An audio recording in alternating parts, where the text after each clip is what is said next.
Mouthing Out Podcast. How Mouthing you Out, came up with that name? Why you called it that? Mouthing Out, because I was trying to find a name. I couldn't think of a name. One day I was watching Wildin' Out. So I was like, damn, Mouthing Out, Wildin' Out, Mouthing Out. And I just chose that. Okay. That's what I ran with. Okay, so for the cousins who haven't checked it out yet, can you tell them like what can be expected when they go look at your channel? Mouthing Out, on the channel you will see, it's an interview platform. We travel across the nation.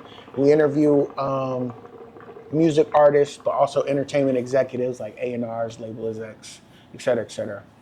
That's basically what it is. Okay.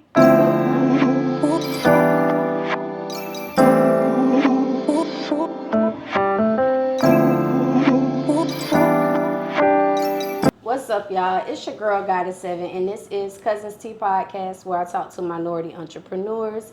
I also talk to creators of all genres, and we be talking about all the hot topics and whatever the fuck else come to our mind. Today, y'all, I got a very dope person in the building. I was so excited to like interview him. He's definitely he got a dope podcast too, y'all. Check him out, one of the dopest podcasts in Carolinas. Like, it's such an honor to do this interview, and he got a lot of other stuff going on, y'all. So he's a journalist. Again, he's a podcast host. He has conducted over 1,000 interviews. He's a YouTube data analyst, and he's ran Gary V YouTube page, which has over 4.5 million subscribers. Mm-hmm. He's a film director and a producer. He's an affiliate of Kick Streaming and Twitch. He also ran across the country on foot, y'all. Forrest Gump shit. So Adrian Nice in the building with your favorite cousin. Adrian, what's going on? She did that research. That's what I'm talking about. That's what I'm talking about. What's up? Nothing. Thank you for having me. Thank you for pulling up. Such an honor to have you. Yeah. I'm so excited. So where are you originally from? So I was born like out the hospital in Shelby, North Carolina. And I moved to Fort Mill when I was like 4. So I was raised there. Oh, okay. Yep. So is that how you and Stevie know each other from Fort Mill? From Fort Mill, yeah. We grew up together and everything. Went to the same middle school, high school, everything. Everything. Okay, so did y'all grow up like in the city part, like with the nice houses or the same neighborhood part?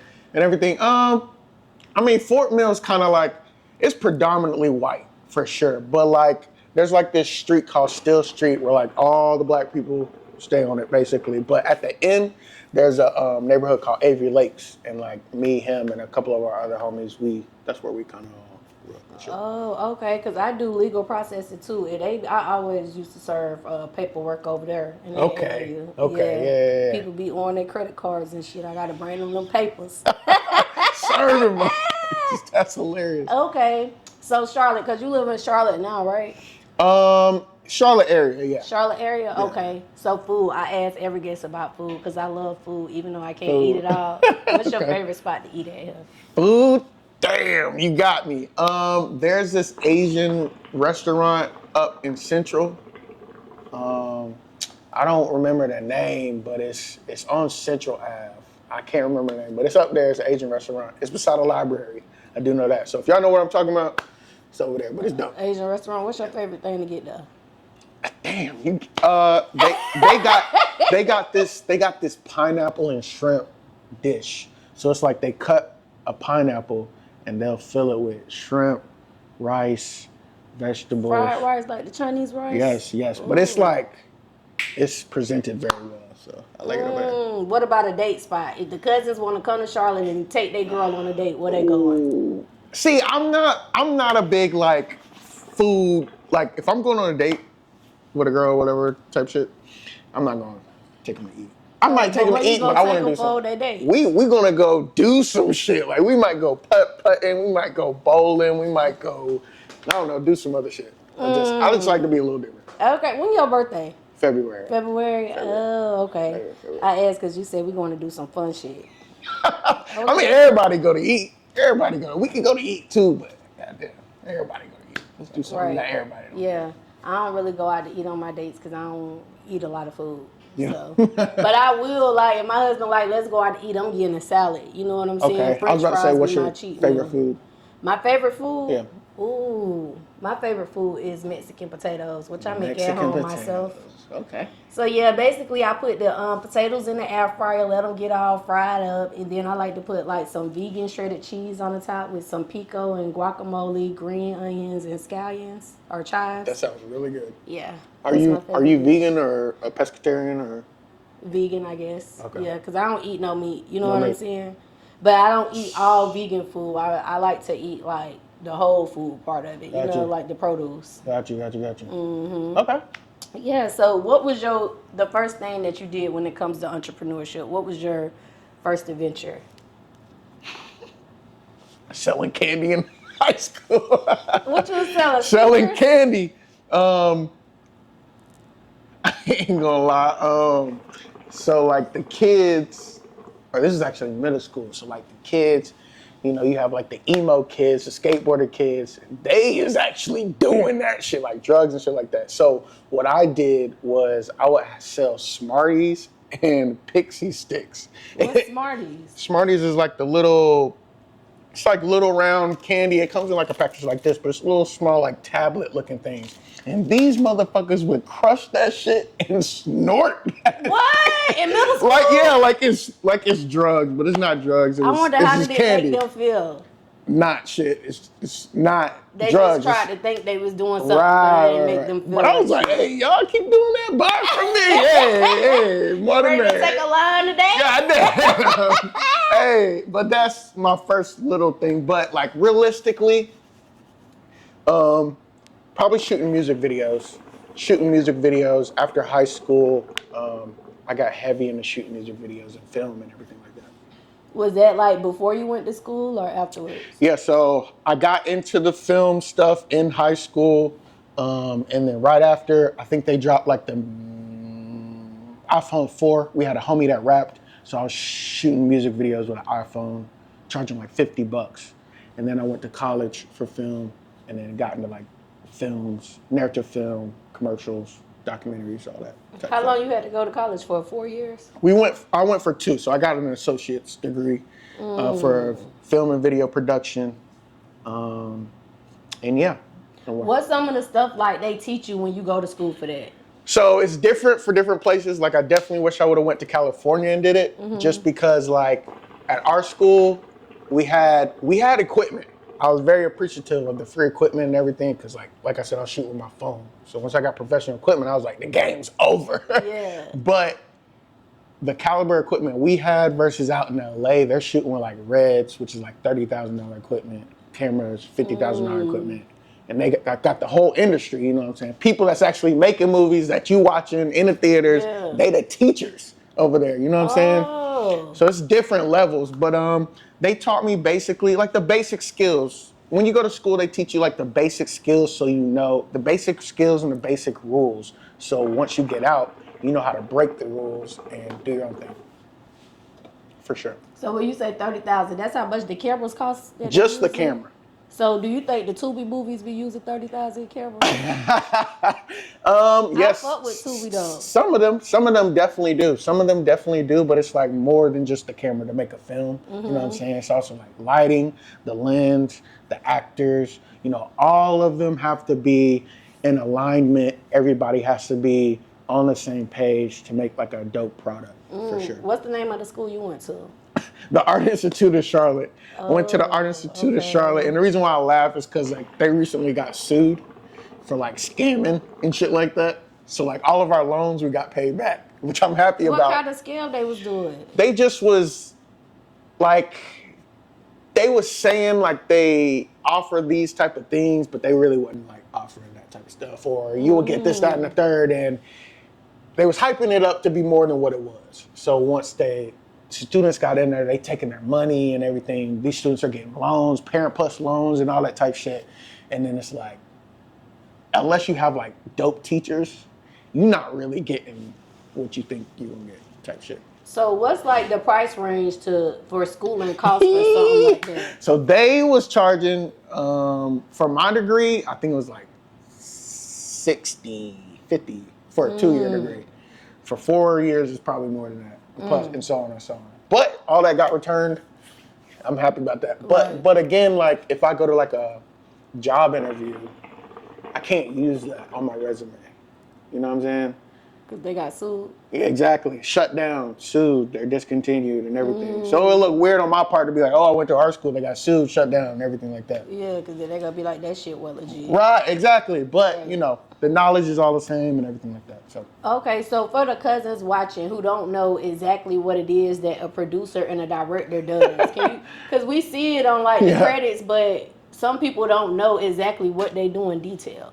And a lot of them don't even be doing that. But like textbook, a producer is just someone who gathers resources for the project. So if it's like, you have your show, a producer, they would make sure, this is what they're supposed to do. They would make sure the guest is going to come. They would get your talent. They would make sure they would get your crew together and everything. They would contact them, make sure everything's good. Just anything you need for your set, that's what they would get. And then you would focus on your talent, you being the host and everything like that. And then the director, when they're on set, they basically, like if you come to them with an idea, they're going to make sure that they execute your idea to the best of their abilities. So if we have a script, it's your idea, but it's technically how they see it in a sense. So they're going to communicate to the cameraman, the cinematographer, what type of shots they want. They're going to communicate with everybody in each department on how it should be, how it should look, et cetera, et cetera. That's why it's like different versions of like Batman. This is this director's version of Batman or the Joker or whatever case may be, because you know, it's the same story, but it's his vision type of thing. So any cousins looking to be a director, is that something that they're gonna need to go to school for? They could do it without going to school for? I recommend everybody goes to school, but you don't need to go to school because, like, you know, a lot of our millionaires and billionaires, they dropped out of college. You know what I'm saying? So you don't need school, but I recommend going to school because a lot of the people you're going to meet in your journey along the time, like whether it's your crew members, whether it's investors, whether it's marketers, business people, friends, et cetera, that's all put in front of you at school. You know what I'm saying? Like, I still work with people that I went to school with. You know what I'm saying? And also, like, the stuff that you're going to learn on your own, like whether it's via YouTube, Googling, or whatever it is, the time it's going to take you to do that, again, you're getting that knowledge right in front of you from the teachers who are in the industry, et cetera, et cetera. So just accelerates your journey a little bit. Right. But how long did it take you to get good at it, like to get on the level that you are now with it? How long did that process take? I mean, it takes a while. It takes a while. Just experience, getting out there and doing it is the best experience. Okay, what do you enjoy most, directing or producing? If I had to choose, it'll probably be directing, but I tend to do a little more producing because everybody wants to be the director. You know what I'm saying?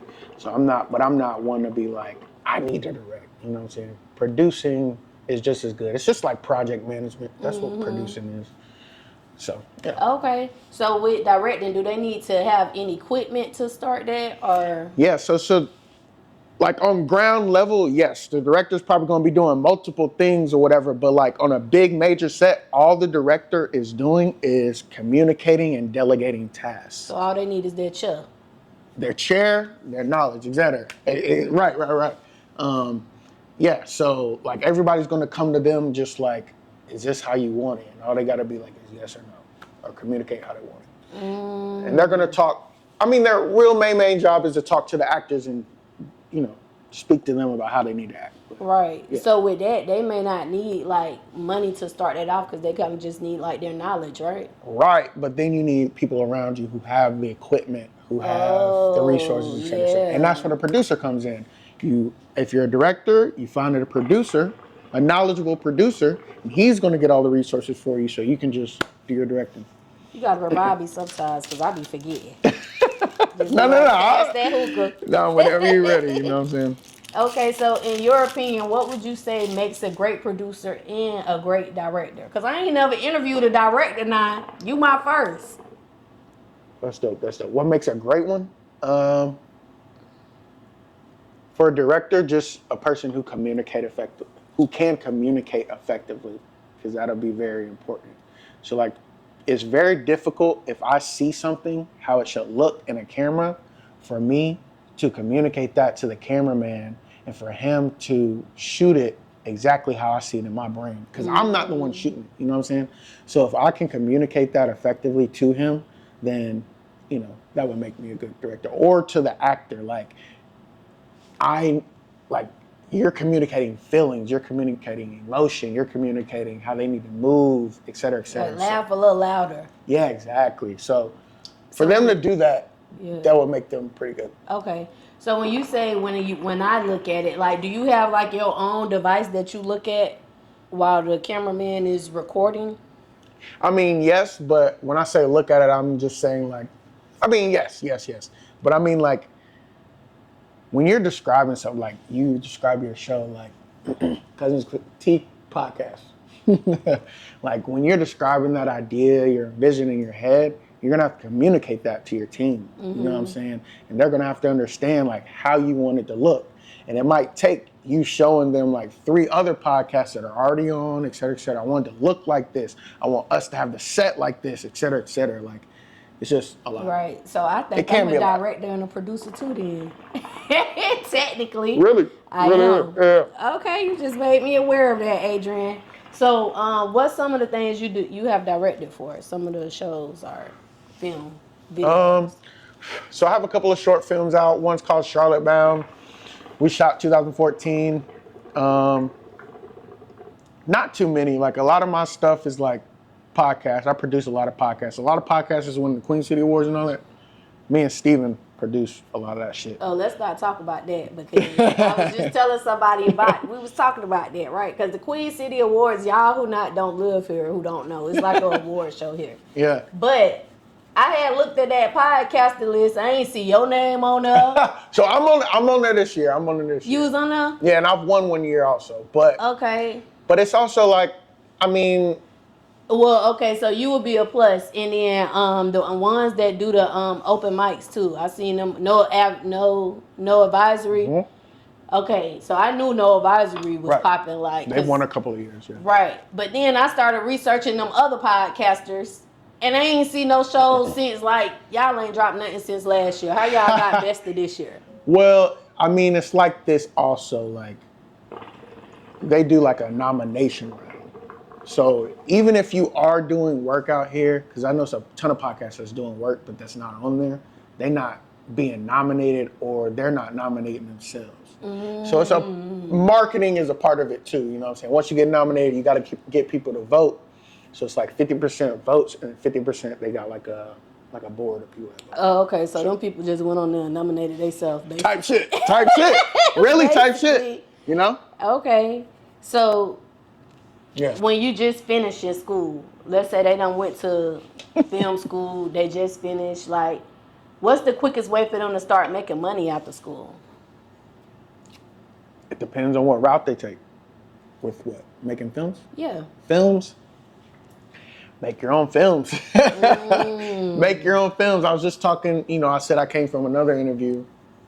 So the thought process of any filmmakers, how they feel like they need to make money is they're going to make this film, they're going to submit it to film festivals, and they're hoping that some bigger entity is going to buy their film, short film, buy the script, et cetera, et cetera. That's not how it works. It's like the top 5%, and then your film needs to be like in the top, film festivals. But you need to go direct to consumer type of thing. So if I make a short film, I make a feature film, no matter how good or bad it is, I set up my website, I take pre-orders, I do digital downloads, I make my own DVDs, I'm direct to consumer. Merch, screenings, all that type of shit. Do you feel like the DVD part is still profitable? Not now, but it doesn't hurt to have it available because people want like memorability or whatever that's called. And some people still have a DVD that they ain't threw away yet. Right. Like when I did my run across America, we did DVDs for the documentary, even though like DVDs was going out, but like I signed them. So it was good for them just to have. Right. Yeah. Okay. So let's say they just getting out of school for a director. Well, filming, but they want to more so go in the directing field, right? I would recommend becoming an intern. Like a lot of people don't want to intern for either, whether you're in music, whether you're in film, whether you're in whatever. find the biggest entity you can go to and just intern for them. Because that's what I was going to ask you, how they could get connected with like a major movie or something. They need to go intern for somebody big. Intern is the best place because like outside of school, that's another place you're going to find your connections. Even if you want to be the director and you're interning and all you're doing is moving equipment, you're going to meet your cinematographer, you're going to meet your audio person, you're going to meet your actors, you're going to get all of their numbers. So then when it comes time to shoot your film, you got it. You know what I'm saying? Yeah. Intern. So what advice would you give to any cousins watching that who just finished school for filming? Go intern 1. Don't be afraid to intern. Next thing I would say is don't wait till everything, like you have everything or everything's perfect. Just do it.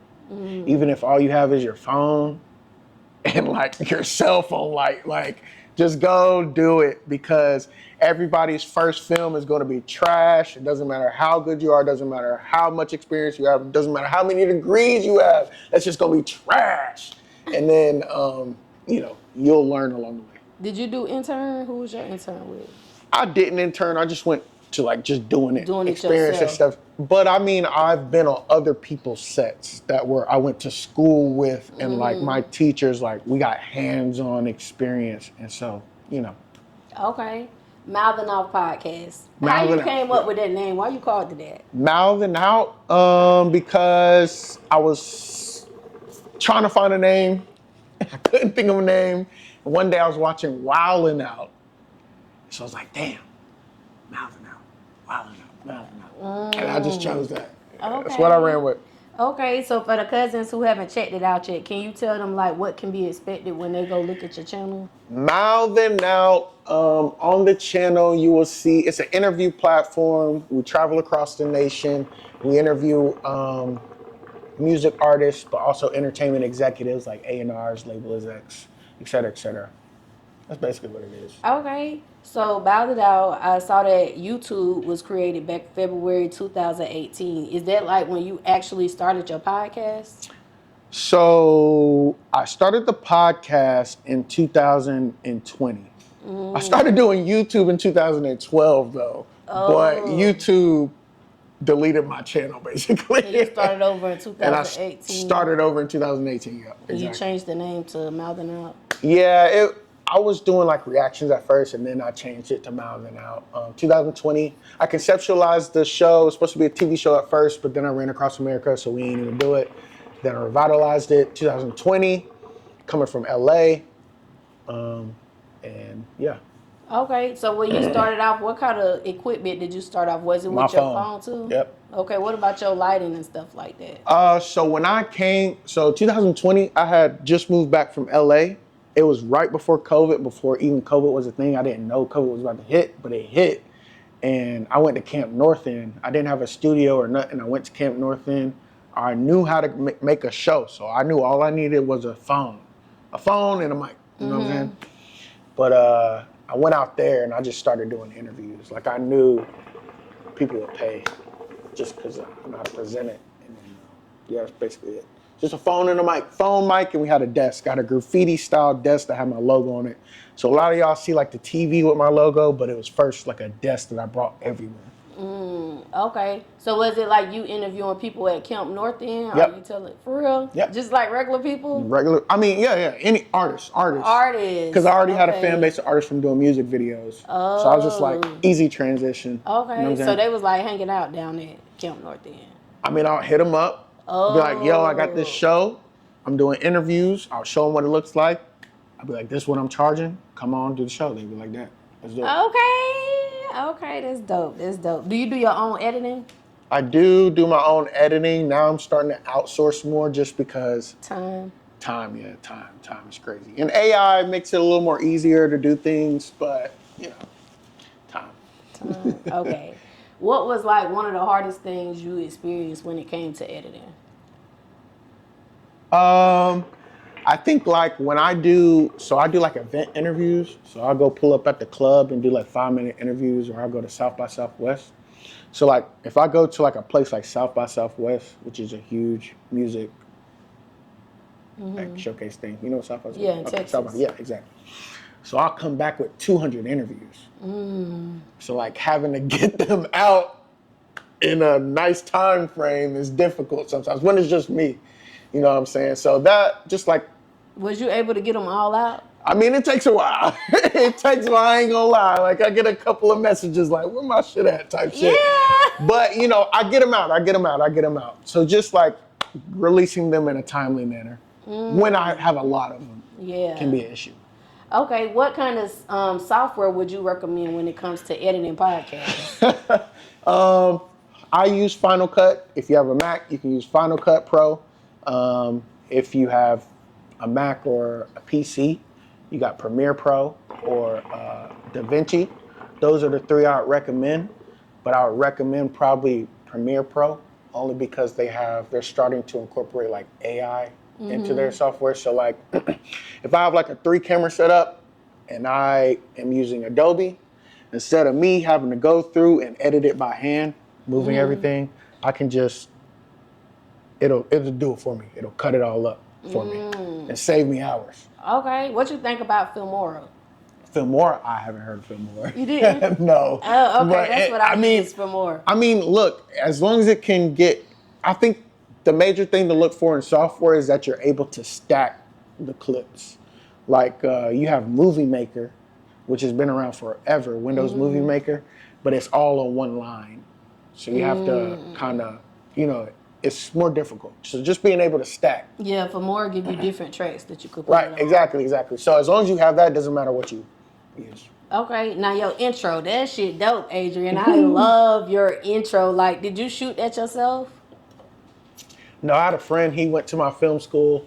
We were out in LA and we shot that version of the intro. We had another version that we shot here, but we shot that out there and then, you know, I edited it. You know. But we're probably gonna shoot another one. So you was in LA. Oh, I love it. So were you like at somewhere that had different sets for you to use that stuff? I think, you know how we have like a Museum of Illusions here? So there was one out there, but theirs was a little more, you know.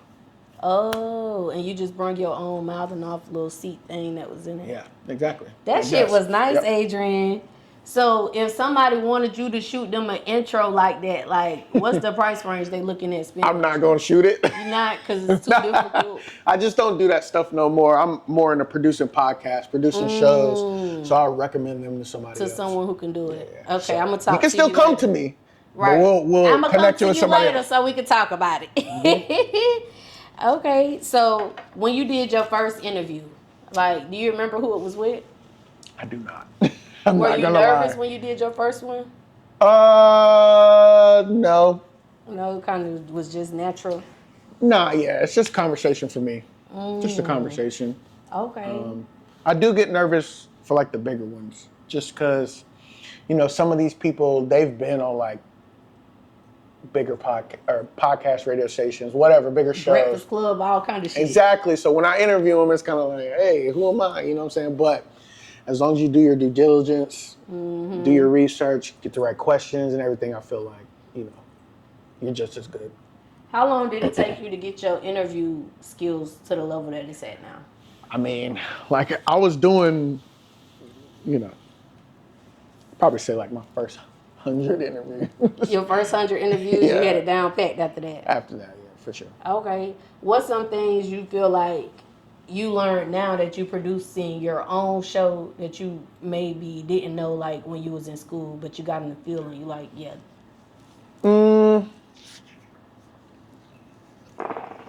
Not necessarily. I would just more on the hosting side of things as opposed to like camera work or whatever.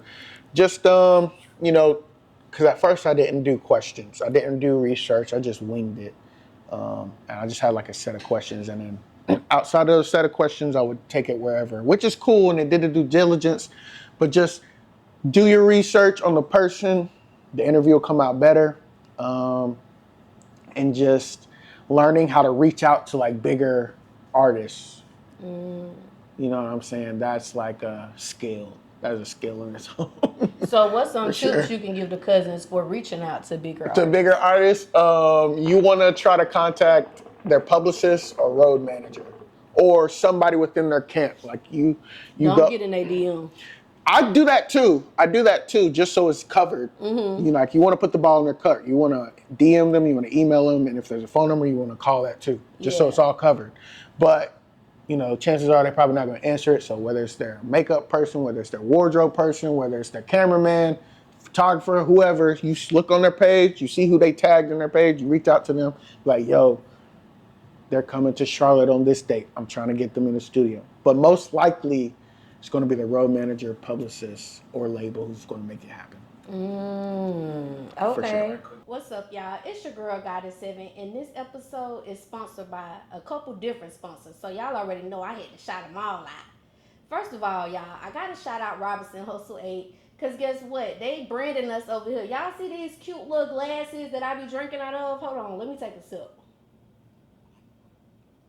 Y'all see this?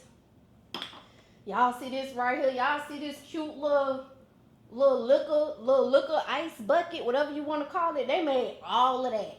So if you're looking for some custom shit, make sure y'all go shop with Robinson Hustle 8. They customizing all your needs. I can't forget about Q3 Designs and Things. They're also a sponsor of Cuzn podcast, and they're a branding company for us. They made us these cute little shirts, y'all. Y'all like this shit? Y'all see this? Look, you need some custom shit for your business, go shop with Q3 Designs and Things, because they're going to get y'all right. They're going to get y'all everything that y'all need. I also cannot forget about Geminiih Hookah, because they keep me smoking good on every motherfucking episode, y'all. Y'all see this hookah? They sponsored that for us. They did some other sponsorship, but most importantly, y'all, they got them hookahs, and y'all know I love hookahs. Look, y'all, hold on.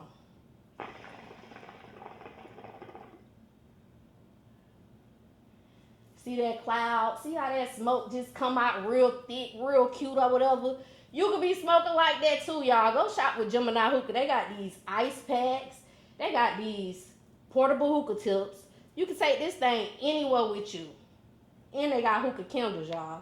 They got different shisha flavors. They can make you anything you want. So make sure y'all go shop with Geminiih Hookah, y'all. Go get y'all hookah. Until next time, cousins. Bye. What about a niche? Do you think, like, it's a benefit at having a niche, or you don't really need a niche when it comes to fire? Yeah, I think it helps. It helps. You don't need one, but it'll help separate you from everybody else. Mm-hmm. You know what I'm saying? Because a lot of people are going to be like, what makes this podcast different? What makes this radio show different? You know what I'm saying? But, you know, if you're interviewing, like ours at the beginning was we traveled. You know, that was what it was, because a lot of podcasts or shows wasn't traveling when we first started. So that was our niche. But, you know, it's a cliche show. We interview artists just like everybody else. Right. And you interview a lot of big artists. Like, you done interview Trap Dicky, Tasiki. I love Tasiki because I'm a baddies lover. I need to start incorporating her. Wisdom from, that was the baby artist, right? I had watched that interview. Yep. Like, out of all the people, and that's just a few, he done interviewed a lot of people. Like, who's been your favorite, like, I'm gonna say celebrity and regular interview? Let me celebrity. I mean, he's not a. Let me see. I don't know. I mean, I think the most entertaining. Yeah. Was probably Sauce Walker or Scarlett. I both got them, but Scarlett, she brought her New York attitude, so she was like grilling me off gate. She was grilling me off gate, because I think one of the first questions I asked was like, what is New York like for someone that's never been there? And she was like, it's not for the weak. You wouldn't survive. Like, she was going in on me. It was so hilarious though, like when I clipped it up. So I was like, that was very entertaining. And then Sauce Walker, I met him at South by Southwest. And bro was just like, he didn't want to do the interview, but he did the interview, and he didn't say a single word. Wait, how did you get him to do it? I was like, yo, can I get an interview? I kept pestering him, basically, because he was doing some type of, like, showcase or something, but I was behind, in the back, already set up doing interviews. Mm-hmm. So, yo, I get to set up, doing these interviews, et cetera, et cetera. He was like, yeah, we can do it. So when it came time to do it, like, he wasn't trying to do it, so I just said, roll it. So he was recording. I was like, yo, what up, Sauce Walker? And then he ain't say nothing. He didn't say a single thing, but he was doing like karate moves. He was just sitting there, just like this. He took off his shoe, had it on his, like, he didn't say nothing, but it was just hilarious. It was entertaining. Yeah. Okay. Scarlett, how you got that interview? So a lot of times when artists come through, their labels, they have like a list of outlets already. So down here, there's not like really big platforms like as big as like Joe Budden podcast or Academics No Jumper. So all they have to rely on is like the radio station. So they'll tend to do like meet and greets. And when they do the meet and greets, they call all the radio station people out to come. But I think somebody just hit me up, told me Scarlett's going to be here.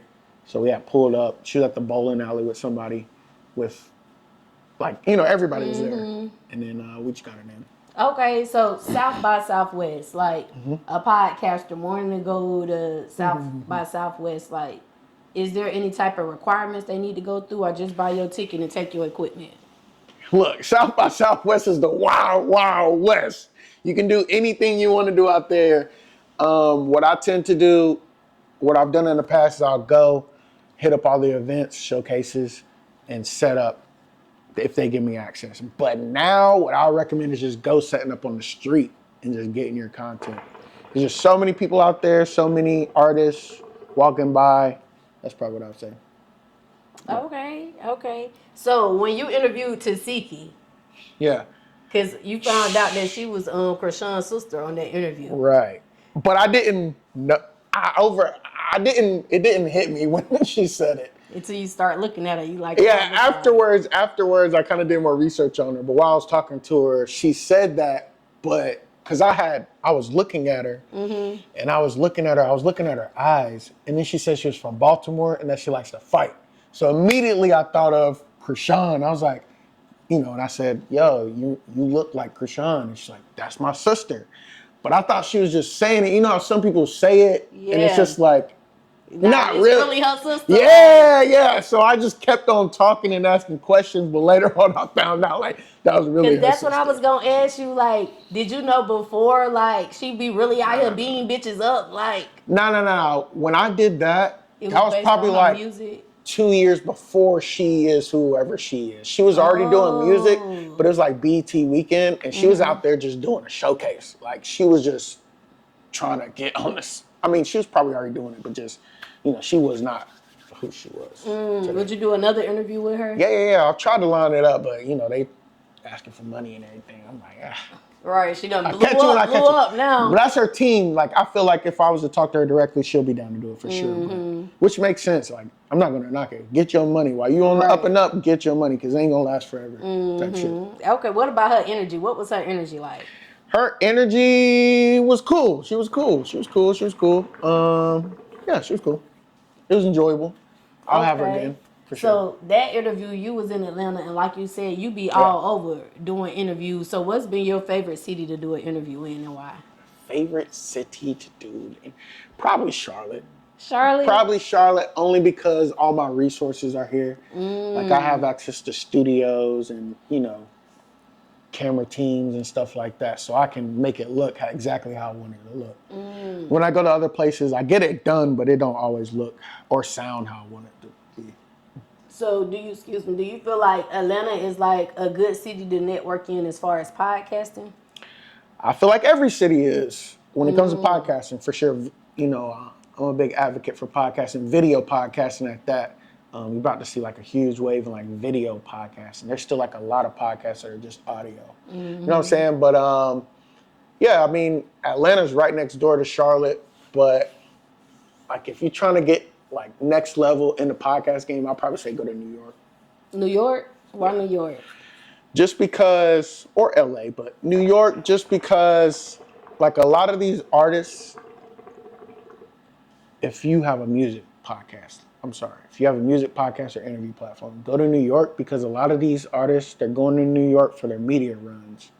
So they're tapping in with these hanging mics and everything. They're in Atlanta too, but New York, that's where a lot of label headquarters are. Like, they're just out there making it happen. That's probably what I'll say to go. They're on the pulse of like what's hot and what's not. What's been your least podcast or interview experience? Your least favorite? Least favorite? I can't say like a specific one, but I'll say like something that people do is like just either when they're not as talkable, like you have to pull more out of them and stuff like that, which comes with the territory. But just like that, or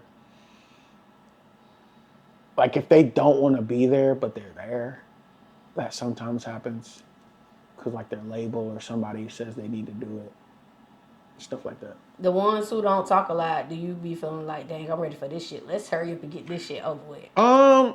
Yes and no. Like, it's because as a host, it's your job to pull that out of them. It's your job to carry the show. Like, they're not meant, even though it's about them, they're not there to carry the show. You know Correct. what I'm saying? You're there to carry the show. So it's just like, it's just interesting, just trying to figure out ways how to do it. You know what I'm saying? What comes with doing it over and over again. Okay. If you could interview anyone in the world, who would it be and why? I've been getting this question lately, and it's going to be the baby. It's going to be the baby. Like, I definitely want other people around the world, but like, I have a bucket list of people who I've been trying to interview in the North Carolina area. And since I have like an interview platform, it's like, in order for me to say like, I'm even close to being one of the biggest interview platforms, I have to have the biggest artist. Right. You know what I'm saying? So he's the biggest right now. I need him, Tusi, and Tia Corinne. Everybody else I done got. So those are like the 3 final ones. Right. The baby on my bucket list too. See?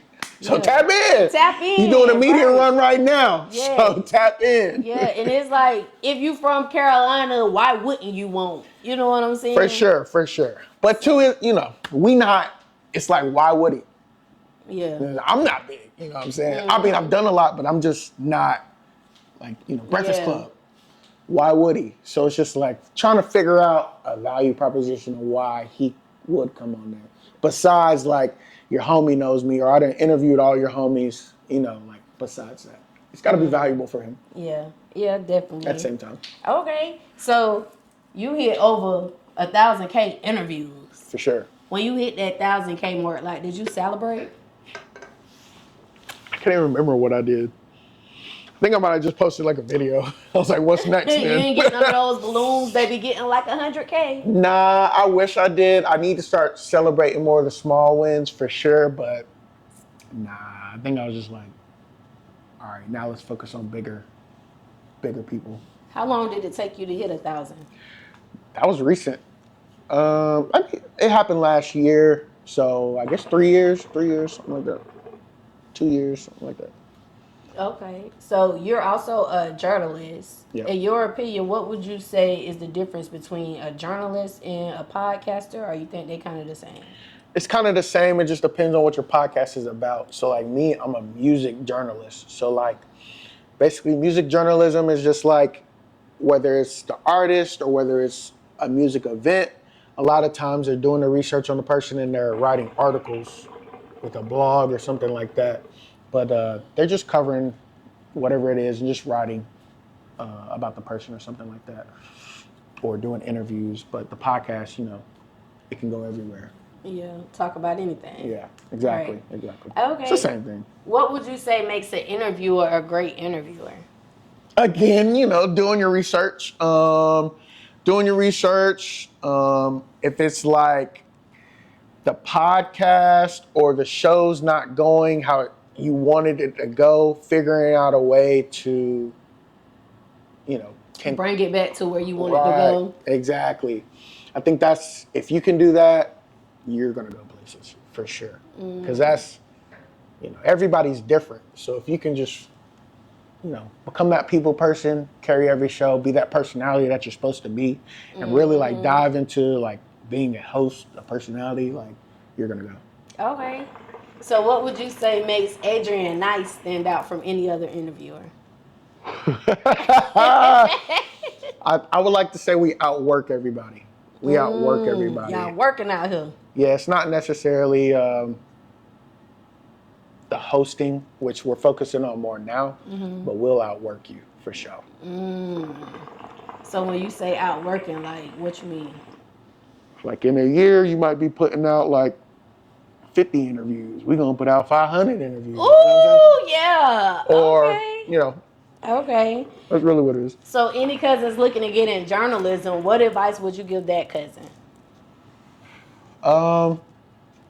Start your own blog. Start your own blog or website and just start writing your own stuff. That's really what it is. And then once you have like a sufficient amount of stuff, then you can probably start reaching out to record labels or concerts and getting those free tickets, those interviews and stuff like that. Because that's what they'll be looking for. Right. Okay. So I did notice, like, when it comes to your audio podcast, like, you don't have as many as you have for YouTube. Right. Why is that? It's a lot. And it's just me. What I'm about to start doing now that I'm kind of not doing as many like anybody interviews. We're about to go back through our catalog, the best interviews we're going to put on the audio platforms and stuff like that. So, okay. It's coming. So do you think, like, as far as getting your podcast out there, you think it's better to be YouTuber in today's time versus everything all together as one? So basically there's like 3 forms of distribution. There's more, but there's 3 forms of distribution that I'm going to just talk about. So one is the video. You put it on YouTube, that's like the go-to place, but there's like other platforms, whether you want to clip it up and put it on social media and stuff like that. And then you have your audio platforms, which is Spotify, Apple Music, et cetera, but there's a third one. Your third one is your like literary distribution. So like when we do this podcast and you put out the audio, you put out the video, you can take that audio, you can put it in AI and AI will make a blog post out of it. So they'll turn it into a blog. So now you have your own blog. So when people search in your name, your show name, or certain keywords, that blog will pop up. Or you can also put it in AI and it'll turn it into an ebook. So like if I'm giving steps or if I'm dropping knowledge, all of those, key points from this whole interview, it'll turn it into an ebook that you can sell. So like literary distribution. Okay. So the literature part, that's when you was like, get a website, because that's where that information would go to. That's where it would go to. You can post your video clips and everything. Just website, central location, design it, customize it how you want, type of thing. But yeah, your blog can go there as well, or you can sell your ebooks, digital products, all that type of stuff, guides, stuff like that. Yeah. For sure. Okay, what about financially? Do you think you're going to make podcasters would make more money from being a YouTuber or streaming it on like your audio? Any of the streaming, whether it's YouTube, audio, that is your least form of how you make your money. I mean, it's some niggas making bags though. It's some niggas making bags, but you're gonna make more money from like sponsorships. You're gonna make more money from some merch, either charging for your interviews or just like stuff like that, or membership type shit. Okay, so if they wanted to come on Mouthing Off podcast, Mouthing Out, my bad. Mouthing Out, y'all. Everybody does it. There was too many mouthing off, so I was like, no, mouthing out. Mouthing out. Nobody got that. Think of wilding out, mouthing out. Yeah, you got it. Okay, what's the price range they looking at spending to come get an interview with you? Can't talk about that. It just depends. It just depends on who they are. There's like a basic level, but if you want like high production, what we're putting out is definitely above 500, 1,000. What about the basic level? You gotta come talk to me. They gotta come talk to you. Okay, but you gotta have something when you come over there. Yeah, story. Okay, so you're also a data analyst for YouTube. And not for YouTube, but any YouTubers out there will take a look at your data on the back end, and I basically explain it to you. So like a lot of people don't use the analytics on the back end, so I'll take a look at all the videos you put out, take a look at your most popular stuff, and tell you like your audience is liking this, so you need to do more of this. Or I'll take a look at like YouTube has these features, you're not even using like these 5 major features that will get you more subscribers, get you more views, et cetera, et cetera. I used to work for Gary Vee, so I was working with his team, running his stuff and everything. So a lot of strategies and stuff I came up with, we were implementing with his channel, his 4 million channel, and he has another channel that has like 800,000. That's still a lot. And then we started another channel. I convinced him to start another channel because they was missing out on a lot of stuff. So, okay. So, because dang, that take me to another question, but I do got another question. Go ahead. Hey, we here. Ask before whatever. I get to that question. So, for those services, like if they wanted to come shop with you on those services, how much do you charge to do that type of work for someone? It's different for everybody. I'll just say like Gary Vee and them, they're paying me a lot. Yeah. So, but like a regular person, it's not a lot. Just hit me up. We'll talk about really your needs because everybody's needs are different. Mm-hmm. So it's hard to pinpoint a price. It just depends on like how much work. I think like the major thing is like just getting people's channels monetized. Okay. What would you say like is the best marketing technique when it comes to YouTube to bring more viewers to your page? So I'll give you two things. First thing is like there's two types of podcasts you can have, which is like an interview platform, or you can have like a group discussion type of podcast where you're talking about current events and stuff like that. So if you can find a way to mix those two, it's probably best. Because the sad thing about like interview platforms is like your show is kind of relying on who you're interviewing. So if they're not really popping, it's not really going to do too much. But if it's like, if you're talking about current events, then you're going to get a lot of views. I mean, not necessarily, but the algorithm will pick it up a little more because it's being searched more. So if you can figure out a way to mix that up, that's good. Another thing is just build your email list. Email list is like king of just everything. Like, doesn't matter how many subscribers you got, doesn't matter how many followers you got, doesn't matter how many listeners you got. None of those platforms give you like the contact information of your audience. So if you build your contact list of numbers, names, emails, you know, when you drop your merch, they're going to buy it. If you're an artist, when you go to your shows, they're going to come pack it out. So what's a good way to build a contact list from like YouTube? Shit. What I do, which might be a little tedious, on my Instagram page, I message everybody and I'll be like, hey, what's your email? Yeah. It's as simple as that. Right. You know, you can run ads, but I'm not a person that has like all the money in the world, you know what I'm saying? So, but that's when I say like, we'll outwork you. Like, I'm not afraid to message 10,000 people in a month to get it done. You know what I'm saying? We'll do the work. We'll do the legwork to get it done. Okay. So what's something you notice, like, okay, Gary Vee, he got 4 million platform. He got 800,000 platform. What would you say that you notice is the difference in his platform versus someone who, let's say they got 1,000 subscribers? The amount of content he's putting out. So like posting frequency. Definitely they're putting out content all the time. It's just like a major difference, the amount of content they're putting out. And I notice it in myself. I'm like, damn, I know I can do this, but it's just difficult. Him and his team have definitely perfected like having like a content factory. So it's like McDonald's, how it's all systemized, but just for content. That, and then there's just like a similarity that I noticed that like view duration for content is usually, no matter if it's like an hour-long interview, it's usually in between like 2 minutes to 10 minutes.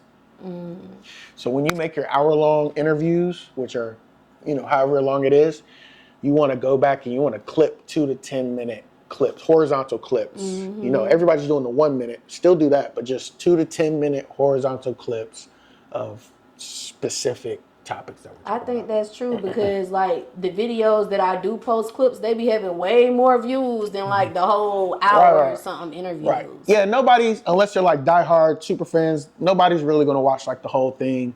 You know, they're gonna watch it, they're gonna watch a certain amount of time, or they're gonna scroll to a certain amount of time, certain part.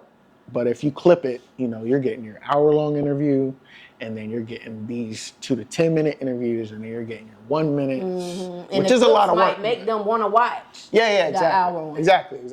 So how often do you think they should be posting? Like a channel? Yeah. Like 3 times a day, 1 time. I mean, it depends. It's like when you create a YouTube channel, you're basically training like a baby, in a sense. Like you're training your audience. So like, you just want to create a schedule, whether you're doing a podcast interview every single week, posting 1 time a week, and then within that week, you got 7 days to post content. So you got your hour long that you post 1 time a week. then you do your individual horizontals, and then in between there, you do your, Okay. What about shorts? Do you have any like tips on techniques they should use for AI. shorts? AI. AI. Use AI. AI making your shorts? Yes, it just simplifies everything. Right. You know? I just came across Opus. I think Opus. Opus. Yeah. I just came across them. I was thinking about working with I them. recommend Opus. It's a couple others I definitely would do. What's some of the other ones you recommend? There's one called it's called video.io or something like that. It's like VIDYO. But yeah, AI, you know, if you do it manually, you're just gonna waste a lot of time. They do it for you. They at least give you the timestamps, and you can go in and move it wherever you want. So just AI. Hey cousins, it's your girl Goddess7, and listen, this commercial break is actually sponsored by me. Y'all make sure y'all go to Amazon and get this manifestation journal, 369 21-day manifestation journal. I'm gonna help you manifest all of your dreams, everything that you're inspiring. I'm gonna help you get there. I'm gonna guide you in this journal. Make sure y'all go check out Amazon Prime. The link is in the description. Go get your journal. Okay, so I was watching one of your interviews, and you was talking about the post experience. Okay, so like on that interview, I guess you was supposed to do the promo video or whatever. You sent it in. It wasn't late, but it was late to them. And the curator kind of got upset with you. So I wanted to know, because like your friend was like, yeah, you hurt her feelings. Like, why you hurt that girl feelings, Adrian? No. It wasn't like a promo video. I was supposed to. All right, so basically what happened was she had got me a high profile interview who was going to be a headliner at the show. So she had set that up, and she said, can you get it out like a day after? That was De Niro interview? Yeah, it was De Niro's interview, right. So she had asked if I was able to get it out a day after, before we had even done it. And my intention was to do it a day after, but I was also like on tour. Oh, so it was the interview that you were supposed to get out. Right. Oh. I was on an interview tour. And so I had set aside some time to clip it up and send, just to get it out. But it ain't work like that, because like after his interview, I had did 12 other interviews. So it was already like 1 a.m. Then I had to drive to Raleigh for my next set of interviews. So it was like, it just didn't work out. And we just had got into it. Usually I'm very like chill when it comes to like arguments or just like disputes. But then I was just irritated. Is that why you made the video? Because you was irritated at that point? What ended up happening was I was just like, I won't drop it at all, and it won't matter. So no, I'm talking about when you made the interview on your page, and when you and your friend was talking about it. What's his name? Oh, no. Well, yeah, because he had hit me up trying to go to the event, because he was originally going to go with me, but I was like, I'm not going no more, because whatever we had said.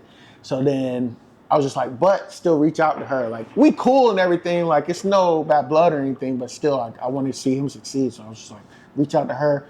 It'll still happen. So he got it. And then I'm sure they talked about it or whatever. Okay. Y'all made up, though? Yeah, we cool. Okay, that's good. Because y'all two dope people. But I take the blame. I take the blame for that. Right. I take the blame for that for sure. Okay, I'm glad it was y'all just me, and I don't know.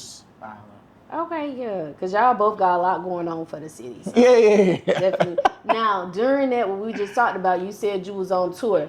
When you go on tour, like, what type of staff do you bring with you during your tour? So I try to bring like a 2 to 3 man team, somebody to work the camera, somebody to like a tour manager. That'll be their role. So I have everything already organized. They just have to like hit up the people, coordinate everything basically while we're on tour. And then probably like a video cameraman type person. Okay, you tell the tour manager like who you want to interview while you're there, or they look for them? I pre-plan all of that. I pre-plan all of that before we go on tour. It's already planned out. I just give it to them and explain what they have to do, and they just have to execute it. Okay. Forrest Gump, American classic. And y'all both got something in common. Y'all both ran across the country on foot. Yeah. Like, what inspired you to run across the country? So originally it was I was trying to raise money for my film company. So I was trying to take it to the next level, was trying to start doing films and stuff like that. So I was going to raise money to fund that, and I had combined all of my strengths, which was like running and filmmaking at the time, and had ran. So how you was gonna make money from it? By like putting your film out? We did like crowdfunding. So like while I was running, we had a crowdfunding campaign, like a GoFundMe. So people can donate, and they donated, but we didn't get like what we was wanting to get. But you got something, right? Yeah. Okay. It got us across. Like we needed it. I ain't gonna lie, we needed it. Like, woo, that was crazy experience. Did you hit every state? No, we hit 10. We hit 10. Our route that I made was just straight across. So we hit South Carolina, Georgia, Alabama, Arkansas, Mississippi. We hit Oklahoma, Texas. We hit Arkansas, New Mexico, and then Cali. How long did it take you? Or Arizona, yeah. To do that? 3 months. 3 months? 3 months. Dang. 20 to 30 miles a day. And so after 20 to 30 miles, that's when you took your break? Yeah. You didn't take breaks in between? Yeah, I did. So it just depends. Like at the beginning, it might have been like, I'll go 5 miles and then stop and then rest, whatever, and then keep going all until I hit 20 to 30. But later on, I would run that. Did you hit any hick towns? Because you done went through Mississippi, Alabama, like, you went through some crazy places. When you say hick towns, what you talking about? You know what I'm talking about? We definitely did, not gonna lie. We had one bad experience. What was that? One bad experience. It might have been, I want to say it was Arkansas. It was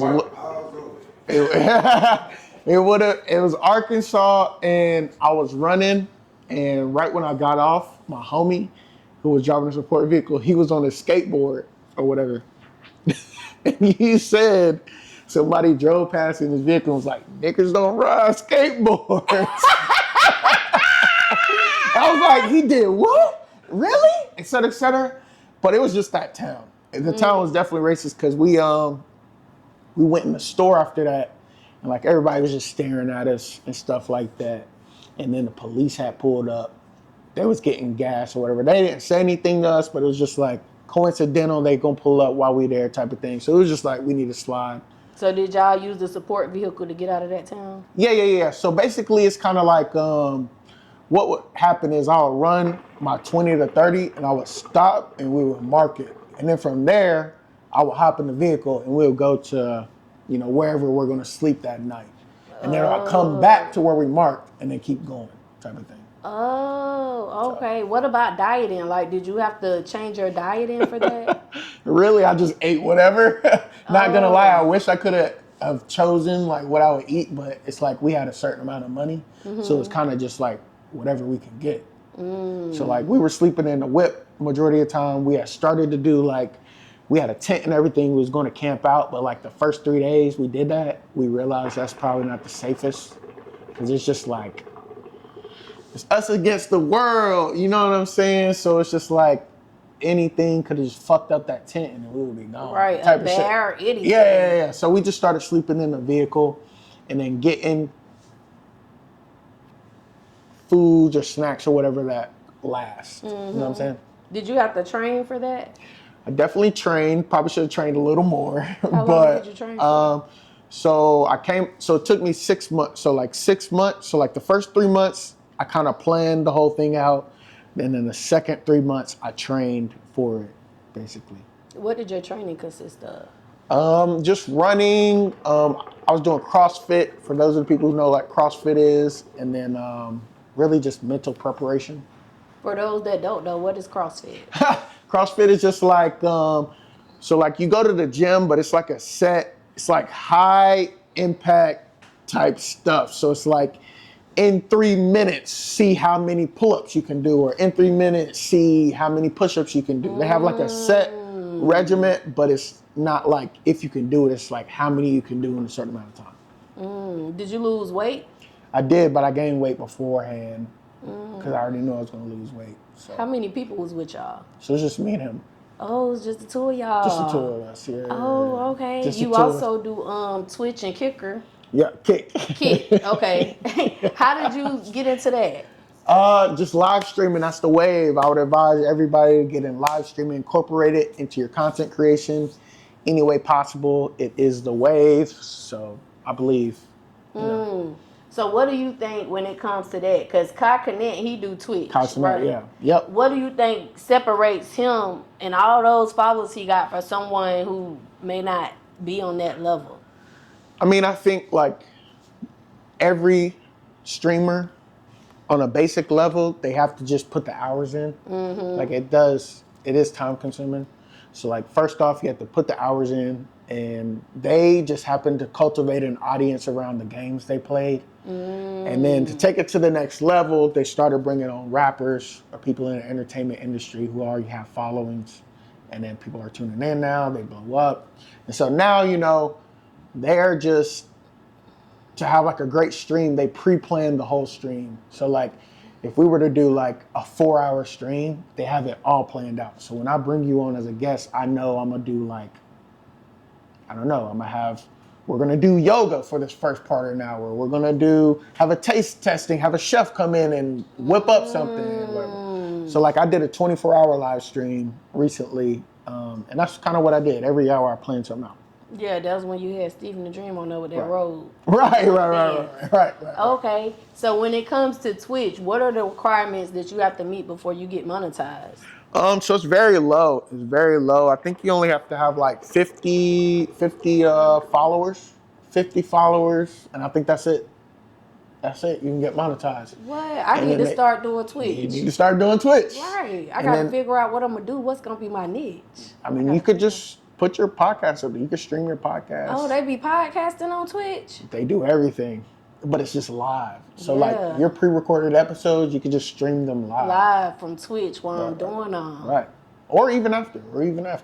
You gotta be well, how would I stream it live if it's afterwards? It's software out there. You can do it. You can do it for sure. You can do it. Okay. But they pay you for sure. There's people out there making bags. Like if you can get an audience, they're making bags, man.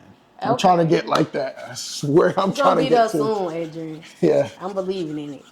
Okay, so you also in the process of doing something big for the podcasters. Can you talk to the Cuzns about that and what you're getting ready to do? Yes. So first, we're trying to do a crowdfunding GoFundMe campaign. I want to have. We were talking about mobile vans, but I want a podcasting mobile van. That's what I'm trying to raise money for, because I travel a lot, so it's a lot to like rent out a studio, rent a car, and everything. So if I have a mobile podcast van, I have everything there. So when I go to LA, Texas, I have a full-fledged, high-quality studio right there in the podcast van. So we're about to launch that soon.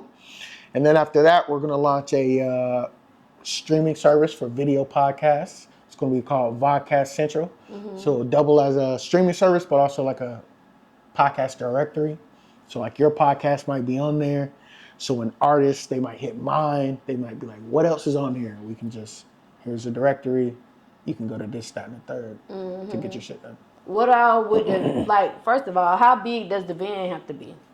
We're gonna do. Sprinter? So we're gonna use they call them step vans. So it's like the same thing like FedEx and like a FedEx van, like how it looks. That's how it's gonna be.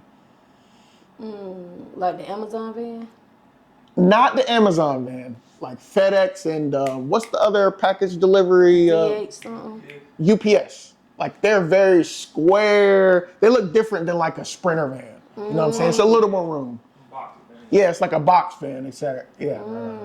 So like, we could do it with like a Sprinter van, but I'm thinking about like what I want in it, and I want like the podcasting equipment, but I also want like a sink, a bathroom. That shit in there too, just in case. So what about like the trailers that go on the back of the trucks, those long trailers? That's cool too, but it would be great if we could just have the one vehicle that has an engine instead of two, because it's too big. You know, when we getting gas and we parking and it's just a lot for sure. Okay. But just like RV, yes, we had thought about that too. Just less money. RV has everything too, beds and everything, but trying to RVs be nice now too. Right. do it on a smaller scale. But we feel like that's the next step. We want to try to do it this year, the end of this year, and we're going to try to do actually 30 different streams. So like in December, we're going to do 30 separate streams every single day in December with different artists just trying to raise money for this event. That's dope. And then the networking thing that you get together for the podcasters, is that going to be this year too or next year? That's going to be this year. We're going to launch it at the beginning of the year. So far, we've just been putting together a directory, just tapping in with different podcasters, podcasts. It's video podcast specific. So if you don't have a video podcast, we won't be able to put your content on the streaming service or whatever, but we will be able to incorporate you in the directory. But yeah, we're just putting that together. So with you being in like the planning stages, what are like the price ranges for starting a streaming service? With me, so I've done a lot of research, so it's a lot less than what it actually is. But it varies. Like it depends on what platform you're using. So it could be like 1,000 all the way to 10,000 or 20,000 or 40,000. Okay, but the lowest it could start off with is like 1,000. Yeah, if you know, because you cut a lot of costs. Like I'm doing a lot of it myself. You know what I'm saying? So. Okay, you say you be out here working now. Okay. So these next set of questions are like signature questions that I ask all of my guests. Okay. What's the obstacle that you had to overcome on your entrepreneurship journey, and how did you overcome it? An obstacle. I think the biggest obstacle that I'm still kind of trying to figure out now is just like money. And this is with just entrepreneurship in general, just like money management. Money management is a big, I suffer at that for sure. So just trying to figure out, because I don't want to do like I said, I charge sometimes. I don't want to do like one-off interviews. I can do that, but it's just like trying to figure out how I can turn my clientele into like a reoccurring payment system, membership, whatever it is. So that's what we're trying to do. Just because, like, once you do all the work and you stop doing it, we still want that to come in. Right. So do you do, like, anything else on the side for income, or is this, like, your main thing? I mean, podcasting is all I do. I produce podcasts, and then I do my show for income and stuff like that. I do other things, like YouTube. I have YouTube clients. I blow up their YouTubes. But no job or nothing like that. Nah. It's just straight entrepreneurship. Right. Okay. So what job was you doing before this? Video. I've been doing podcasting for a while. Yeah. But I mean, the only time like I really had a job was out in LA. Like I definitely had to get a job because like it's a different world. What you was doing out there? So I worked for like a marketing company. So at first I had worked at a restaurant. It's an Italian restaurant. Their steaks were the best. They're selling like $80 steaks. But that place had like the A-lister movie actors and talent that would come in there. But like we couldn't go engage with them because we were in the kitchen. So it kind of irked me, like I'm here, same building, I can't even talk to this person. But after that, I started working for like a hospitality company. So we helped do the promotion for like a lot of the top clubs in Hollywood. So we would help manage those clubs. So I meet a lot of people at those clubs and everything like that. Okay. What about your why? Like, what's your why? Like, I do this because... I mean, I do this because one, like producing is a passion. Like, so producing shows, just having a show of my own is like a passion of mine. But also, I want to give artists like a voice. Like, you go to these towns, smaller towns, and they don't have like a Breakfast Club, Joe Budden podcast, or No Jumper, or whatever the case may be. So like, a lot of the artists, they come in, they get their bag, and then they leave, not knowing that there's a whole economy of just platforms that they can tap in with. So I just want to go travel, go to these smaller towns and give these artists like an opportunity just to speak, talk about whatever they got going on, give them the exposure they need. Okay. The next question, and I see that you asked this question too, but today you're going to be the one answering it. Okay. What's your ultimate goal? I'm going to be the next media icon. I'm going to be the next media icon. I say that every single day when I wake up. I'm going to be the next media icon. Be the next media icon. Next media icon. Okay.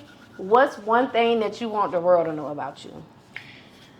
One, we gonna outwork you. We gonna outwork you. Doesn't matter, whatever any situation you put me in, I'm gonna outwork whoever's in that situation. You gonna outwork them. Outwork. Do you go out at all? I go out. I'm a homebody. You a homebody? But when I go out, when I need to go out, I go out. So, because I was going to ask you, like, when you go out, do you still wake up early and get back? I gotta wake up. You gotta wake up early. What time you wake up? I only wake up, like 9, 10, but like there's people waking up at 5 a.m., you know what I'm saying? Mm-hmm. You only need 6, 7 hours of sleep. So like the rest of that. Yeah. Because you gotta think about it, like, if we just talk about people in the world that's trying to be successful in what we're doing, if they're waking up at 5 a.m. and I'm waking up at 10 a.m., they getting 5 more hours of just work. Yeah. Done. I try to wake up at 5 and start work. And honestly, when I'm waking up at 7, I feel so guilty. Like, damn, right. I done fucked up. But I mean, 7's still good too. Like, just waking up at least before 12, like for sure. At least before 10, you know what I'm saying? It's just all about your reps. Get your reps in. Kobe mentality, like, we got to be in there shooting in the gym, you know what I'm saying? Yeah. Like, really getting it in. Because, like, it adds over time. Yeah. I feel like when I wake up at 4 and 5, right, I already got my content out. So when they waking up at 8, like, I'll do my little daily routine. Then I'm going to start posting, like, around between 6 and 8. Mm-hmm. I notice personally, like, when I post between those hours, I get way more views. You know what I'm saying? Mm-hmm. So I guess that's why I kind of feel guilty. Because I'm like, God damn, now I got to wait till the next big crowd, which is usually for me, like, the next big wave is, like, 6 and 8 at night when people getting off work and shit. Mm-hmm. So yeah. Nah, that's what it is for sure. Just, there's a lot of people I look up to who they have their own little regiments or whatever the case may be. So they say to wake up at 5. I wish I could wake up at 5 or 6, but my time is 10. So what time you go to sleep? I stay up pretty late. That's why you wake up a little later. Okay, so I stay up like 2, 3, something like that. Okay, working. Yeah, editing. That's really what it is. Okay. Editing. If you can give the cousins any advice tonight when it comes to YouTube analyzing, what advice would you give them? Look at your analytics. Look at your analytics. When you go to YouTube and you click YouTube Studio, there's a whole tab that says Analytics. So you can go on there and you can look at everything you've been doing for that month. Your views, how people engage with it, the time that your audience is on there, what city they're coming from, what state they're coming from, the view duration, when they're dropping off, like your analytics. Look at your analytics, study your analytics, and just post. Okay. Okay, so we're going to do a question of the night. This is the last question. Everybody get a question of the night. Question of the night. Question of the night. Okay. Because this video going to drop. This actually is going to be because we getting ready to close out our season 1, right? Okay. We're starting season 2. This video going to be the first video of season 2, which is going to be the first one we drop in January, right? Okay. Like this one right here? Yeah, your interview. Yep, first one of the year. Okay. Question of the night. What's your thoughts on all the black high-ranking people being taken down or facing character assessment this year? Because it was a lot of them this year that they trying to take down. Are we talking about anybody specifically or just any? Oh, I can name a few. Let's see. Go ahead. Oh, okay. We got Diddy. Look like they coming for Jay-Z and Beyoncé right now. They came for Meek Mills. They were saying he was a little on the colorful side. They came for Oprah. They tried to take down. They came for Oprah? Damn, yeah. What they do about Oprah? You ain't see Monique video? Nah. With Shannon Sharp? What they said? Oh, they said Oprah don't be treating her staff right. They were saying one of the trailers blew up or something like that. They don't be feeding them like that. They had a lot of stuff to say about Oprah. Oprah, yeah. Come on, Oprah. Yeah. Okay. They said Oprah was mean. They came for Tyler Perry. Tyler Perry, he been getting a lot of backlash forever. Mm-hmm. Okay. Monique said Tyler Perry ain't want to pay her. So. Well, no. Now, when it comes to Monique, it's just kind of like, because... when it comes in the entertainment industry, a lot of your pay rate is based on how relevant you are. So if she's not the most relevant, You know what I'm saying? She can't be asking for her. You know what I'm saying? But I feel like whatever she be in, it blow up. Like, yes and no. No. Yes and no. What's something that didn't blow up? I mean, I think it just depends. It just depends. It's kind of like we're in a new age now. You know what I'm saying? So a lot of older actors might not carry the same weight that now that we have the new age of people. They might not know them for what we know them for. You know what I'm saying? So it's not the same. It's not the same.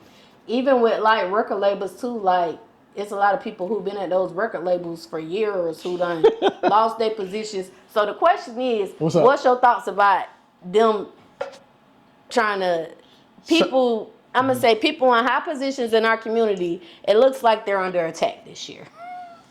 Hey, I mean, some may deserve it, some may not deserve it. But I definitely think, you know, at the end of the day, the entertainment industry, when it was first developed, is ran by a certain group of people. You know what I'm saying? So if they've been developing it, you know, creating this system for 100 years, 200 years now, however long, you know, it would make sense. Like if they want something for this from this person and then they not with it, then they can just do whatever.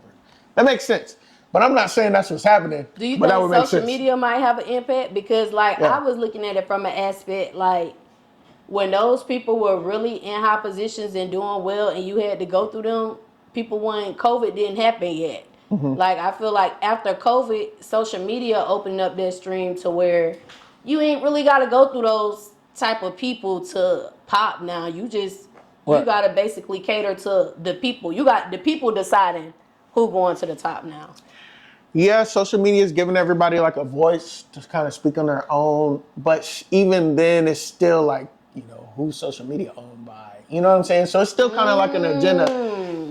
Me personally, this is what I think. But I mean, it's just like, you know, some people deserve it, some people don't. You know, who knows what they was doing at the Diddy freak-offs or whatever the case may be. You know what I'm saying? Or who knows if, you know what I'm saying? Who knows? Right. Okay. Okay. What about music? You see, and I know I said that was the one question, but it made me think about it. Go ahead. Do you see any changes like when it comes to the music? Like what then and versus now? Like music industry? Yeah. I mean, there's probably gonna be like everybody's trying to be independent. That's probably like the biggest change I see. Just because they don't want to be screwed out of their masters, owing the label back however much money they owe. Probably the thing that I see. Yeah, I mean, that's what you see. Because let me tell you what I said before you came in, right? What you say? Don't shoot me out. So I was saying because like I was listening to Rod Wave, I was listening I was listening to Glorilla. Yeah. And I told my husband, I said these new artists starting to rap about God. Like there's definitely when I was coming up, they weren't doing that a lot. You know what I'm saying? I mean, gospel rap in general has evolved tremendously. I'm seeing like TikToks of these gospel rappers, like it sounds like drill music or it sounds like the new era type of music, but it's like they rap about God. They rapping about God. So that's dope. That's dope. I told the cameraman and my husband, I said, y'all think God moving the ones out the way who weren't talking about him and bringing the ones in that's talking about God no more? I know that's kind of real deep and spiritual, but I don't know. It just had my mind wondering. Well, for some time, like drill music was very popular, and like drill music is kind of like talking about you doing whatever to your op or whatever the case may be. So I think people are just tired of hearing that. Yeah. So you hear like, you know, female rappers are going crazy right now, and you hear like just different genres going crazy, doing crazy. We got country rap, we got gospel rap. What you think about that country rap? Because I love that. I'm a buckle baby, something, something, something, Beyoncé, something, something. That thing, it was rhyming. What you think? It's dope. It's dope. It's dope. It's good to see other genres like getting shine, which they already had shine, but being exposed to them, like the urban community, you know what I'm saying? It's good to see it mixing in between that because, you know, there's an audience for everything. It is, yeah. That made me like country music even more. And they songs be telling stories and stuff. How you feel about Beyoncé getting snubbed at the CMAs? What you mean getting stuck? So I don't think she got awarded for anything, even though she launched her country album. Can I be honest? Go ahead. Beyonce, your album ain't sound as good as that girl who was talking about belt buckle baby. Like, just because you be, and I love Beyonce, I love you. Like, Beyonce concert come, I'm going. I love Beyonce. But I have to be truthful. Just because you're good in certain areas don't mean you're going to be good in all other areas. It might be okay. You know what I'm saying? And then, too, it probably did have something to do with her being black, because even when I watch country videos, right, because I just started really getting into country music. I don't know all the artists' name and stuff, but what I noticed... Was it because of her? No. It was when I heard that belt buckle baby. What? Girl, okay. That is my song, honey. Okay. So I started, and then I came across this other group. They was like America's Got Talent or something. You know what I'm saying?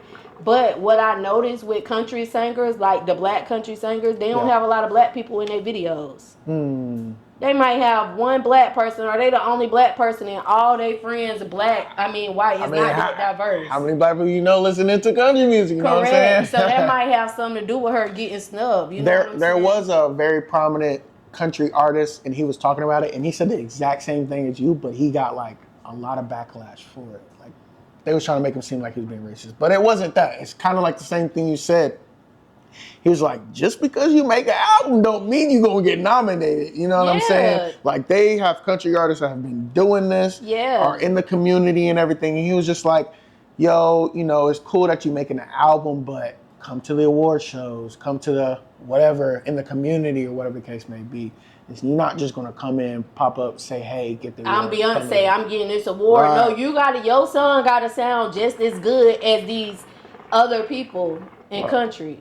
Right. And hers ain't sound that good. I think we got a question from the audience back there. What's up? I listen to country music. Okay. Real country music. Okay. He said real. Be like Darius Rucker. Like, he kind of gets snubbed too. And he good. Yeah, it's a couple. I think what Beyonce did do, she did expose, I mean, not expose, but bring more attention to like black country artists, which is dope. You know what I'm saying? What's the dude's name? Shabuski. He one of the ones I'm talking about with the videos. Yeah. I heard his music before I seen the video, and I was like, oh, this shit dope. I went to your video, Shabuski, and I don't see no black people in that video. So I feel like if you want to get our support. But it's kind of like, if I start doing country music right now, who's going to support me? But this the thing, right? I feel like as a consumer, if I go to your video and I can't identify it with that video, it's going to kind of move me from the video versus if you have something I can identify with, like put two black people in there. There's a lot of people who can't relate to country music. Why? Because they don't want the truck, they want the Lamborghini. Exactly. Or the drugs or the women or the money, you know what I'm saying? Yeah, they're showing a regular life. Right. Of, you know, what many of us go through or many of us see, you know what I'm saying? So country music isn't, you know, they don't talk about that stuff. It's more like pain music. They talk about drinking beers and 4 F-150s. Yeah. They talk about the same shit. But again, we're not even. One dude said, I hate that bitch. Real country song. Well, yeah, we talking about relationship. I mean, country music is definitely talking about relationships and stuff like that. But they ain't talking about drugs. They're not talking about drugs. They're not talking about selling weed. They're not talking about. I'm a black person. I listen to country music, and I like the songs that I heard, even though they were not talking about the stuff we talk about. But what turned me off from it was when I saw the footage of the videos. So, okay, so what you want me to do? So I'm a country artist. You want me to just, I guess, book a whole bunch of people? No, you can even just put one. Let me just see one. You gonna see a random. Yeah, if I just see like one black person in Shabuski video at the corner store, he could be the cash register. I'm like, okay, I can rock out with that. But it's like, they ain't Shabuski, so you don't know no black people. But you gotta think about this, like. It wasn't like a nigga atmosphere either. Yeah, exactly. That's what I was just about to say. Like, we in the clubs. He wasn't really it. They in the bars. With the people. They was just like background scenery type. Right, so why we can't have one black person? I'm gonna be honest, when I didn't see any black people, it was a couple of them, and their music sound good. I ain't see nobody I could identify with, so I was like, what the heck, Skip? I ain't listen to Shabuski no more. Well, you need to come on that truck, because most of them little bars I'll be at, there a bunch of white people and be me. Yeah. See, we go to the clubs, they go to the bars. Right. Like white people. You know So if they make a video and they got one black person in the bar, that's more relatable to me. Like, I ain't saying have But a is it whole authentic? bunch. It is because look. Because why? We not in When we there. go to Shelby now, it's at least one black person in Shelby, right? I'm sure he had one black person in there. No, it wasn't. Except for him. I was looking hard. I didn't see anyone. There was no black people in there. But I think None.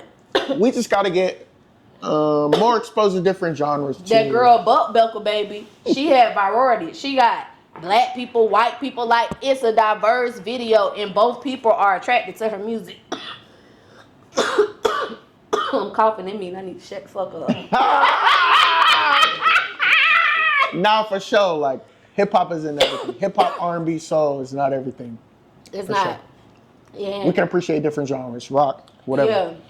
I think with Beyonce, she thought like, because she is such a big celebrity, even in pop, she big, you know what I'm saying? But you got to really perfect your craft if you going over there, because these people have been doing this for years. I mean, so let's talk about it. So, like, who, the Grammys, for example, like who, when a person wins a Grammy, of course they have how they judge it. What do you think should determine if a person wins a Grammy or not? I think. Is it album sales? Is it quality of music? Is it all of that, or like? I think quality of music, and I think how many people actually like your song. Like, how many people like this music? How many people she's got a are crazy fan base, yeah. so they liking it. But I'm in her fan base. She I not don't women. like country. That country shit she came out with. K Michelle. Now K Michelle got some good Like her? country Yeah. music. Like, you See, know but what that I'm goes saying? back to what you were saying earlier. And the other dude, like, she's actually doing her due diligence with the country community. Mm-hmm. You know what I'm saying? She's popping out. She sound good when she make them country songs. Like, Yeah. B, I love you, but them country songs weren't hitting like Just that. because you throwing a little cowboy Yeah, hat I'm in gonna be there. honest. Don't mean Adrian, nothing. they was not hitting like that. I ain't felt like I want to hear rewind and listen to this shit That's again. I'm like, no, hilarious. B, come on now. I'm not sure why. Why do you think she made the country switch up? Because we created it, and she wanted to tap back into that and show us as a people, like, we could be diverse, we could step into that field. But I think what she got to show them is, like, when you get in that field, you got to come just as hard as you come in this one. You can't just put out a song and think you on this status and it's gonna pop. I mean, her records outsold everybody else. It did. That's because it was Beyonce. Exactly. Right. But again, that don't mean that. You know what I'm So saying? record sales might have a lot to do with it. Yeah, but again, like, they was not fucking with her. It's like, I don't know if y'all remember way back, she tried to do country. She came onto the country scene. She went to the awards show. She got a lot of, like, racist comments about her doing Like, stay in your own lane. type shit. They get mad. Like, they got mad at that girl about the Little Mermaid. Yeah. Remember that? I mean, They was mad at her about that Little Mermaid. But Disney made a smart marketing move. I'm going to tell you why. Because one thing that the world knows when it comes to us, we spend the money. Like, we spend the most money. right. But this is how film works. Like, when you're making a film, you have to do your research on, like, the characters. So, like, you know, like, looking at the background of, like, black people, for example, like our stories, whatever we do, et cetera, and then looking at the background of, like, white people, for example, or whatever they do. So, like, some stories, even though, like, they're trying to put black people in those stories, it might not be something that we do. So it's got to make sense at the same time. You know what I'm saying? But mermaids, who do that? Mermaids are creatures of the ocean. Right. So niggas don't swim. Unless you're from Florida, because we know how to swim. But you got to look at, like, if you really do, if we talking about research and putting a story behind which they do, like, you got to look at where in the ocean is this whole mermaid thing going down. If it's up by Iceland, there ain't no niggas up there by Iceland. It ain't no niggas over there, you know what I'm saying? So for there to be a black mermaid, which is cool, I think it's so dope that we have a black princess that people can look up to and everything like that. But Okay, so I don't feel like Disney did that because they was like, oh, let's give the black girl an opportunity. I feel like it had something to do with marketing because Disney No, knows. definitely. I put a black mermaid in here, I'm gonna make hella money. It definitely Everybody going to buy mermaid shit, like they finna sell out. And white people, as offensive as y'all may have gotten, it was a money move. Y'all ain't not there spending money like these black people is spending money. It's like our income brackets seem to be the least, but we're spending the most money on this type of stuff. So I think that's why Disney did it. It was like a power move for with sure. money. Like in the past, like the black community has saved a lot of companies. Like Marvel, for example. I think they were about to go bankrupt and their whole company was about to end, as much as a powerhouse they are. But then Blade, who we had Wesley Snipes, he saved their whole company. And they bounced back, and now they're making superhero movies and everything like that. So it's like, we definitely come willing to spend. And then Warner Bros, I think at a time like the whole music industry, or not music, I'm sorry, TV industry was like at a downfall.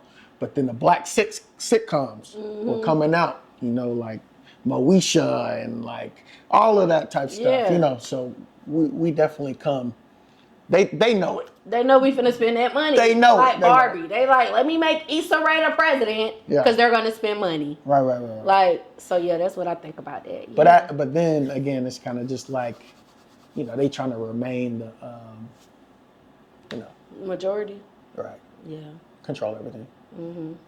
Which is how it is. Right. Yeah. But slowly over time, it's changing. I was just gonna say that. It's Shit changing now. Like, it's changing. Yo, COVID was a lot of fucked up shit. People lost a lot of people. But when I look at the world from my vision, like I see the changes. Like it's like I feel like are the world's being reversed, like you know what I'm saying? In the world, it is in a sense. It is in a sense. We don't have to no longer go to like the bigger entities, corporations, et cetera, Internet has opened that wide open. All you need is a fan base, and you own. You get more views than the Warner Bros. Or whatever the case may be. So for sure. And then they used to be like the black church taking all the money. Times reversed on that too. These black people tapping into spirituality now. Like I don't know what happened from when we were raised, but like now everything is it changed. Like I don't know. It's like we getting in tune with something. Well, I mean, the information knowledge is just there. Yeah. At first, it wasn't there. You had to go through a person, or you had to books, or whatever the case may be, and they only doing so much reading, or whatever the case may be. But it's all right there. If you go do the research, it's all right there on the internet. Right. Your own research. I wonder, do they ever feel like, damn, we should have never made this shit available to they ass?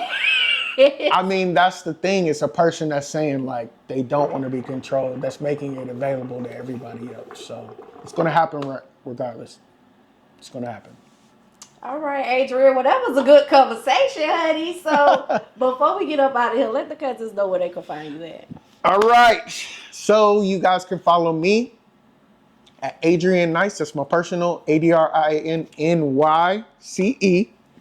And then my podcast is Mouthing Out, MOUTHINOUT podcast. That's where you can find me. All right. And y'all already know where y'all can find me. It's your girl, Goddess7, and you can find me right here every week. Until next time, cousins. Bye. Peace. What's good, everybody? It's your favorite host, Adrian Nice, host of the Mouthing Out podcast. I just tapped in with Cuzn Tea podcast. This was a dope interview, just a dope conversation. Can't wait for it to drop. Y'all stay tuned.